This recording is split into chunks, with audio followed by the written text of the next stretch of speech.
అందరికీ print and electronic media photo video journalist అందరికీ పేరు పేరు నమస్కారం.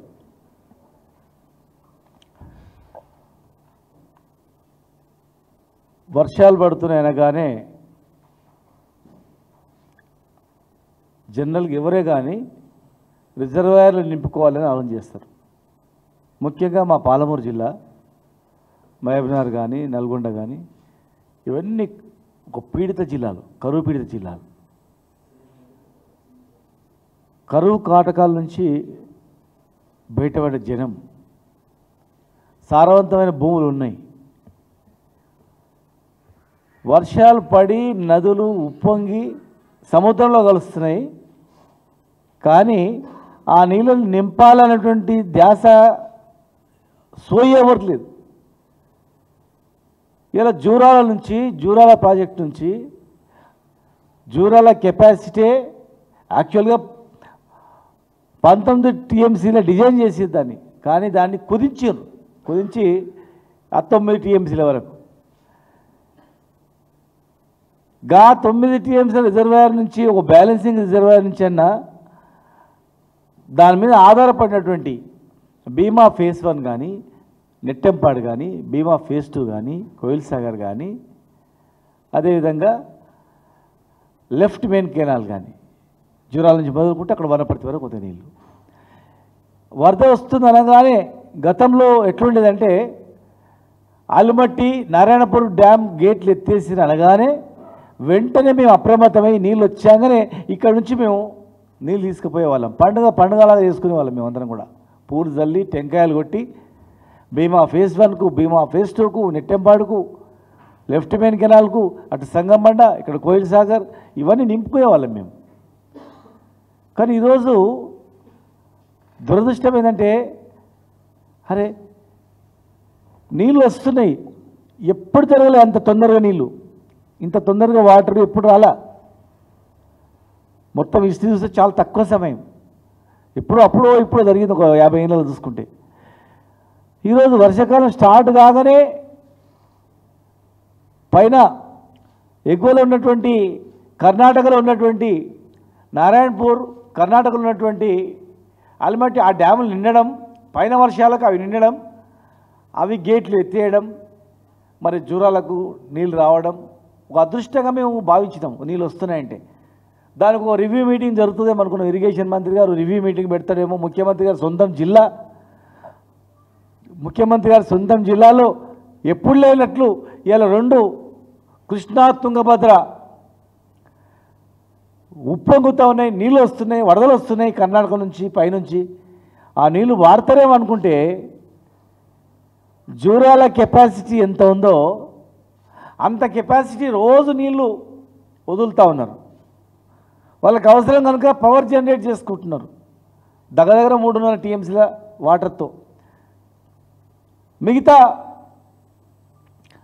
ఒక 6-7 TMCలు నీళ్ళు వదులుతున్నారు. అంటే పవర్ జనరేట్ చేసిన నీళ్ళు నదిలోకి పోతున్నవి, మిగతా గేట్లు ఎత్తేసిన నీళ్ళు నదిలోకి పోతున్నాయి. కానీ పక్కల ఈ రిజర్వాయర్ నింపాలనే ఆలోచన ఎందుకు లేదో మాకు అర్థం కావట్లేదు. వర్షాలు పడేటప్పుడు ఏ రిజర్వాయర్లు నింపాలి, వరద ఎక్కడి నుంచి వస్తుంది, కనీసం అవగాహన ఉందో లేదో మాకు అర్థం కావట్లేదు. సంగమండ దగ్గర 5 గేట్లు రిపేర్లు ఉన్నాయి. ఎండాకాలమే రిపేర్ చేయాలి, కానీ సంగమండ 5 గేట్లు రిపేర్ చేయలేదు. భూత్పూర్ రిజర్వాయరు ముఖ్యమంత్రి గారి సొంతం కాన్స్టిట్యున్సీకి పోయేది అక్కడి నుంచే నీళ్ళు. పైపులు వేసిండ్రు, బిల్లు పెట్టిండ్రు, కాలువలు దోగలే. పైపులు వేసిండ్రు, బిల్లు పెట్టిండ్రు. కనీసం ఆ భూత్పూర్ రిజర్వాయర్ గేట్లలో రిపేర్ చేద్దామనేటువంటి ఆలోచన కూడా చేయలేదు. సంగమండ గేట్లు ఆలోచన చేయలేదు.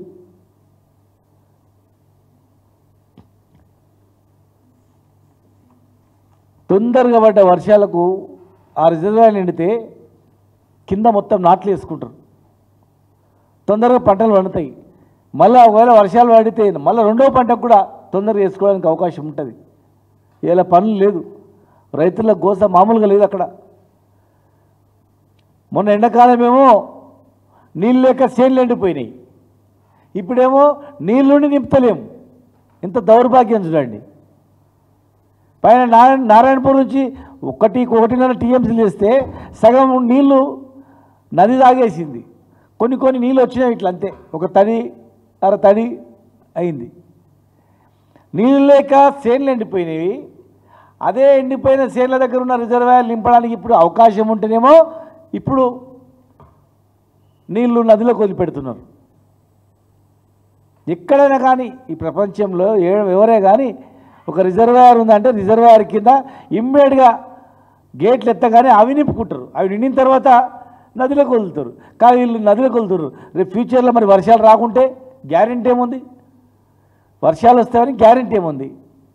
వచ్చిన వర్షాలు తొందరగా దేవుడు కనికరిస్తే మీరు కనికరించకపోతే ఎట్లా? దేవుడు కనికరించిన ఏదో శాస్త్రం చెప్పినట్లుంది, పూజారి కనికరించలేదు అన్నట్లుంది కథ.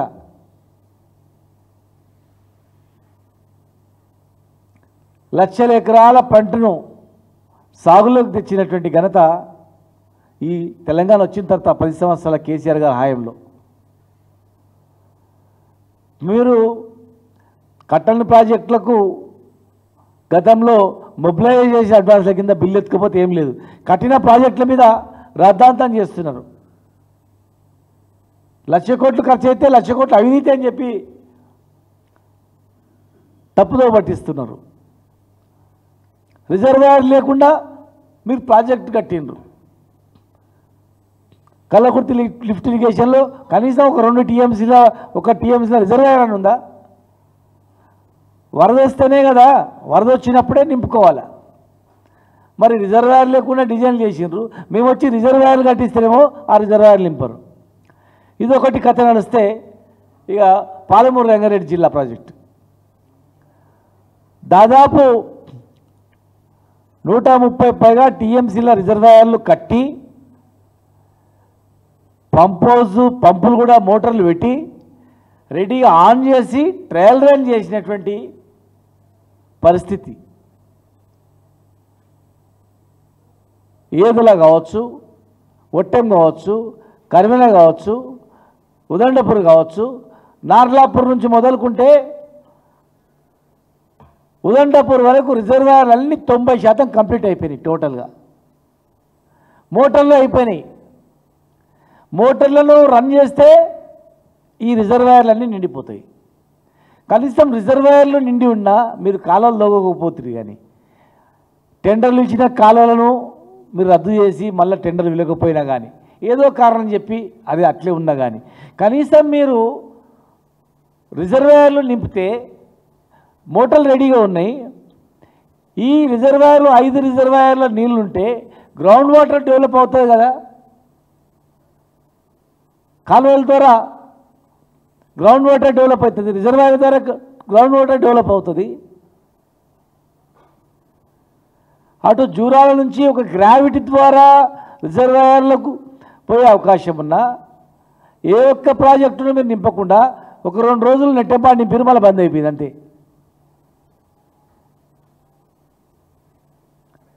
గేట్లను రిపేర్ చేయట్లేదు, నీళ్లను వాడుకోవట్లేదు, ఉన్న నీళ్లను నదిలోకి వదులుతున్నారు. మరి రేపు వర్షాకాలము వరదలు వస్తావో లేదో తెలియదు. దేవుడిగా అవకాశం వచ్చినప్పుడు, దేవుడు కనికరించినప్పుడు, నీళ్ళు వచ్చినప్పుడు నీళ్ళు నింపడం బంద్ చేసి అధికారులు ఏం చేస్తున్నారు, మరి ప్రభుత్వం ఏం చేస్తుంది? ముఖ్యమంత్రి సొంతం జిల్లాలోనే ఇరిగేషన్పై ఇంత పెద్ద శ్రద్ధ ఉందంటే మరి రేపు ఏం జరుగుతుంది? అట్లా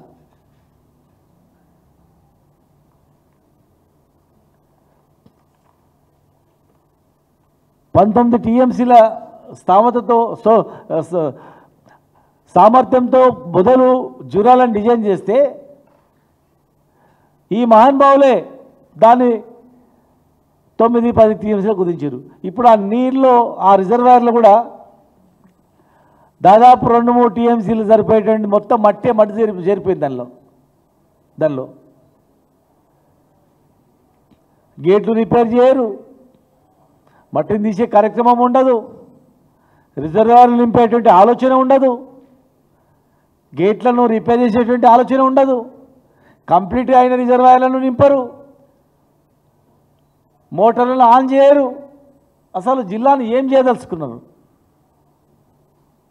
2 సంవత్సరాలు అయిపోతుంది, దగ్గర 2 సంవత్సరాలకు వచ్చింది. ఇంకా ప్రాజెక్టులు ఎక్కడ కడతారు? అదే పాలమూరు రంగారెడ్డి జిల్లా ప్రాజెక్టు కాలువల టెండర్లు రద్దు చేయకుండా ఉనింటే మరి ఈరోజు ఈ పాటికి నీళ్ళు వచ్చేటివి. 6 నెలల్లో నీళ్ళు తెస్తామన్నారు. 6 నెలలు పోయింది, 6 నెలలు పోయింది, ఇంకే 6 నెలలు. ఎప్పుడు వస్తాయి నీళ్ళు? ఒక్క ప్రాజెక్ట్ అన్నా కట్టినరా? ఉన్న ప్రాజెక్టులకు నీళ్ళన్నా నింపండియా బాబు అంటే ఇవాళ అధికారులు మొద్దు నిద్రలో ఉన్నారు, దాన్ని రివ్యూ చేసే పరిస్థితే లేదు. వరదలు వచ్చినప్పుడు పండుగ వాతావరణం ఉండేది. ఇరిగేషన్ మంత్రులు ప్రాజెక్టుల పొంటి తిరిగేది, గంటకు రివ్యూ చేసేది. నీళ్ళు ఎక్కడి నుంచి వస్తున్నాయి, ఎంత వస్తుంది, ఎన్ని క్యూసెక్లు వస్తున్నాయి, ఇన్ఫ్లో ఎంత, అవుట్ఫ్లో ఎంత, మధ్యలో మనం రిజర్వాయర్లు ఎన్ని నింపుకోవాలి, ఎన్ని టీఎంసీ నింపాలి అని చెప్పేసి. ఒక జూరాల కెపాసిటీ ఉన్నటువంటి టోటల్ కెపాసిటీ ప్రతిరోజు నదిలో కలిసిపోతుంటే, ప్రతిరోజు నీళ్ళు నదిలో వృధా అవుతుంటే, మరి మా జిల్లాలో ఉన్నటువంటి ప్రాజెక్టులు నింపకుండా నదిలో వదులుతుందంటే మరి మీకు అవగాహన అధికారులపైన ఏమైనా అజమాయిషి ఉందా? ఎవరైనా రివ్యూ చేస్తుందా లేదా ఈ ప్రాజెక్టులపైన, ఇరిగేషన్ ప్రాజెక్టులపైన? దయచేసి మరి ఇప్పటికైనా వెంటనే అప్రమత్తమై 90% పూర్తి అయినటువంటి పాలమూరు రంగారెడ్డి జిల్లా రిజర్వాయర్లు మొత్తం నింపాలి. ఎలాంటి అభ్యంతరం లేదు ఆ రిజర్వాయర్లు నింపడానికి. ప్లస్ జూరాల కింద ఉన్నటువంటి భీమా ఫేజ్ 1 కానీ, భీమా ఫేజ్ 2 కానీ, లెఫ్ట్ మెయిన్ కెనాల్ కానీ, నెట్టెంపాడు కానీ ఈ రిజర్వాయర్లు అన్నీ కూడా నింపాలి. సంగంబండ గేట్లను కూడా వెంటనే రిపేర్ చేయాలి. కొడంగల్కి ఎక్కడి నుంచి తీసుకెళ్తుండ్రో ఆ భూత్పూర్ రిజర్వాయర్ అది కూడా గేట్లు రిపేర్లో ఉన్నాయి, దాన్ని కూడా వెంటనే చేయాలి. లేనట్లయితే మళ్ళీ ఎంత వరద వచ్చినా కూడా లాభం లేదు. రైతులందరూ కూడా ఎదురు చూస్తూ ఉన్నారు. మరి వెంటనే రైతు బంధు కూడా వేయాలని చెప్పని, రైతులను ఆదుకోవాలని చెప్పని ఇమీడియట్గా రివ్యూ చేసి ఆ రిజర్వాయర్లు ఉన్నటువంటి ప్రాంతాల్లో వెంటనే పర్యటించి ఈ ప్రాజెక్టులు మొత్తం కూడా నింపాలని చెప్పి పాలమూరు రంగారెడ్డి జిల్లా ప్రాజెక్టు పైన ఇరిగేషన్ మంత్రి ఇమ్మీడియట్గా ఒక రివ్యూ మీటింగ్ పెట్టి ఆ నింపడానికి ఉన్నటువంటి అడ్డంకులు ఏమున్నాయి, 100 పైగా టీఎంసీలు నీళ్లు మా మహబూబ్నగర్లో పాలమూరులో నీళ్లు రిజర్వాయర్లు ఉంటే చుట్టుముట్టు ప్రాంతాల్లో గొర్రెలకు కానీ బర్రెలకు కానీ రిజర్వాయర్ గ్రౌండ్ వాటర్ కానీ ఎంతో బ్రహ్మాండంగా ఉంటుంది. ఇది కొన్ని కారణాల వల్ల మీరు కాలువలు తోగలేమని చెప్పినా, సాకులు చెప్పినా కనీసం రిజర్వాయర్లు నింపడానికి ఏం అభ్యంతరం లేవో మాకు చెప్పాలి, ప్రజలకు చెప్పాల్సిన అవసరం ఉంది. కనుక ముఖ్యమంత్రి గారు కూడా వెంటనే ఈ ప్రాజెక్టులపైన రివ్యూ చేయాలి, నీళ్లను వృధా కాకుండా ఈ ప్రాజెక్టులో నింపాలని చెప్పని మేము డిమాండ్ చేస్తూ ఉన్నాం. వెంటనే రైతు బంధు కూడా విడుదల చేయాలి, రైతులను ఆదుకోవాలని చెప్పని మేము డిమాండ్ చేస్తూ ఉన్నాం. అవగాహన లేకుండా కొంతమంది నిర్లక్ష్యం వహించినందుకే మొన్న ఎండాకాలం పంటలు ఎండిపోయినాయి. వర్షాలు పడుతుంటే రిజర్వాయర్లు ఎండుతుంటే రిజర్వాయర్ కింద ఉన్న రైతులకు మీటింగ్లు పెట్టి ఎప్పుడు నాట్లేయాలి, ఎట్లా వేయాలని చెప్పి అవగాహన సదస్సు పెట్టేది, రైతు వేదికల ద్వారా అందరికీ తెలియజేసేది. కానీ ఉన్న రైతు వేదికలు ఇప్పుడు ఎట్లయినాయంటే ఉన్న రైతు వేదికలు ఉపయోగించుకోవట్లేదు.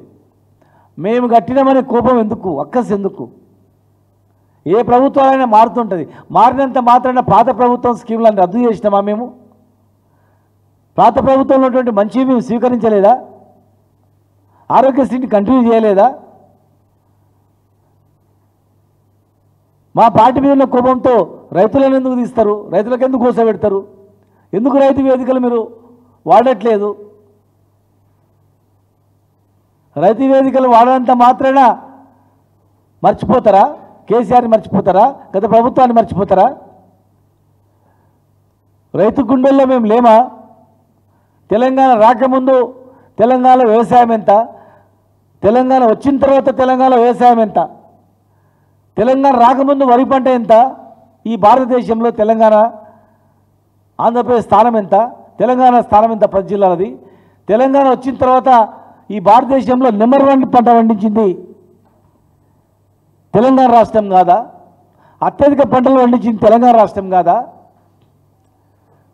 ఉచిత కరెంట్ ఇచ్చింది మా ప్రభుత్వం కాదా? ఈ దేశంలో ప్రతి ఒక్క రైతుకు రైతు బంధు ఇచ్చింది ఈ ప్రభుత్వం కాదా? మర్చిపోతారా? చనిపోయిన ప్రతి రైతు కుటుంబానికి వారం రోజులలో రైతు బీమా వేసినాం 5 లక్షల రూపాయలు.